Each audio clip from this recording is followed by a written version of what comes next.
Alright, but we kind of got tired of Star Wars setting because after a while, I mean, you gotta love Star Wars. It's a very huge and imaginative galaxy. Uh, it has everything you would want in imagination, but all the names of everything are so specific and weird, and then the Force has such specific limitations that you realize there has to be some sort of limitations there to stop things from getting too crazy, and that's why it's cool. But, when we were doing the Mandalorian Wars, I had like 13 different Mandalorian captains that, were just more powerful Mandalorians, and there were bosses that I had to fight through, so each one was supposed to be its own like session. So it was basically like planning on trying to get all my friends together, like 7 friends, to spend the night at the same time, 7 to a dozen at certain times, and trying to do that every week for like 13 weeks. Of course, that doesn't always happen, and then you never actually finish because you make the thing too outrageous.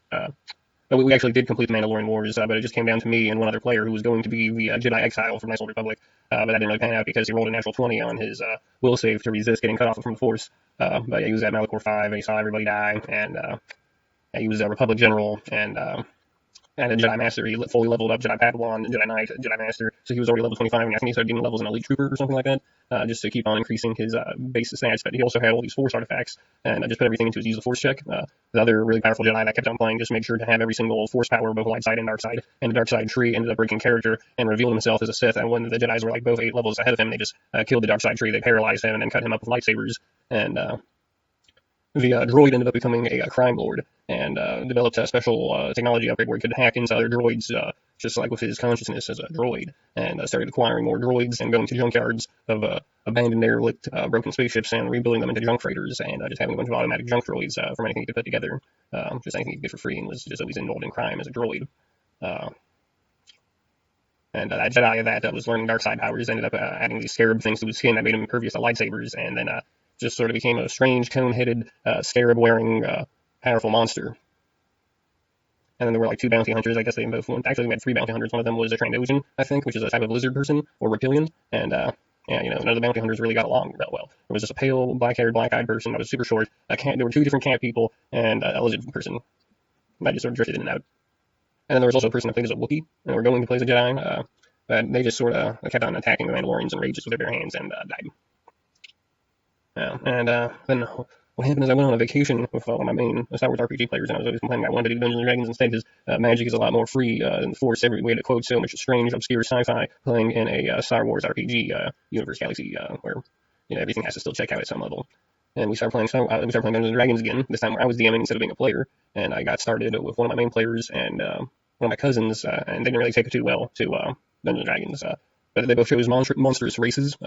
One was a tiefling ninja, and a tiefling is a type of like half demon almost. It's not even a half demon. It's less demonic than that. But tieflings have like horns and tail and red eyes and pale, almost blue skin, and yeah, so they have a very demonic appearance, but no real advantages other than that they can cast darkness and see in the dark.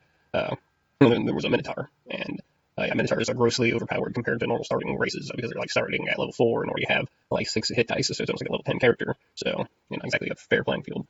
And yeah, I started with the ninja first, so I could try and get him to at least level 2 or 3 before introducing him to the Minotaur. And I had him execute an ogre with his tribe or clan of ninjas, and then he got to like level 2 from executing the ogre. And then all his entire ninja clan was killed by orcs that were sent from the Storm King, a storm giant, and the Forest of Cormanthor, which he was in. And he got all his he was the only survivor of an orc tribe raiding his ninja clan. And he tried to kill as many orcs as he could, but they were just too much more powerful than him as a ninja tiefling. So he tried to become a mercenary bounty hunter and got involved in a mission to an open bounty to kill a vampire, and was going with an entire army of bounty hunters to try and kill this vampire. And there was a castle, and they were all bounty hunters and mercenaries, but everyone else was a whole bunch of NPCs. And there's a vampire in the castle, and it was going to be filled with low-level monsters, because this is just how easy it needs to be. And then he went into a secret cave entrance at the base of a cliff, where there's a cliff, and I don't know, maybe like a river and a canyon of the castle, and then like walls, and he went down into a secret cave entrance into the cliffside at the base, where there was an underground maze that was involved in a huge network of underground tunnels and Underdark, and so he goes into a maze and meets a Minotaur. They're a friendly, almost friendly Minotaur who he gets along with, and him and the Minotaur fight through the maze, killing other Minotaurs and resting, and they fight through the maze and get to the castle and fight through the castle, and eventually get to the top and kill the vampire. But since they're both monstrous humanoids, the town doesn't actually pay them, and they basically just take the castle hostage and become the new masters of the castle and try and overpower the town. But eventually they get driven from their castle and are traveling again, and they just can't really. They're both leveling up, and they just can't. They also both like got some items they can use, so they're not completely empty character sheeted. And yeah, I guess the first night was just getting to the vampire and defeating him, and then thinking for a moment that you already had a stronghold, a base, and that was cool. It's always fun to kill a vampire. Sometimes it's all people get out of Dungeons & Dragons, is killing one vampire.